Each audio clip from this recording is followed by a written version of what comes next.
Sa ating police report, nasawi po ang isang 5 taong gulang na bata matapos itong makuryente sa isang transient house sa Bolinao, Pangasinan. Sa panayam po ng IFM News Dagupan kay Bolinao Police Station, Police Master Sergeant Gina Sanchez Jr., nagbakasyon ang mga kaanak po ng biktima na mula sa Mandaluyong City.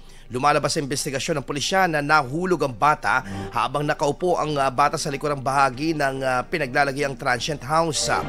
Ani Sanchez, nagkataon ding patay-sindi ang kuryente sa naturang bahagi noong araw na iyon.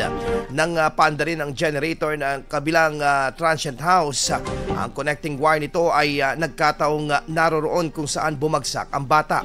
Dito na nito aksidenteng nahawakan ng wire pagkasindi mismo ng generator at sa kasamaang palad ay nakuryente. Ayon sa pulisya, nag-uusap-usap na umano ang mga kawani na naturang pasyalan at kaanak ng biktima. IFM News. IFM News. IFM.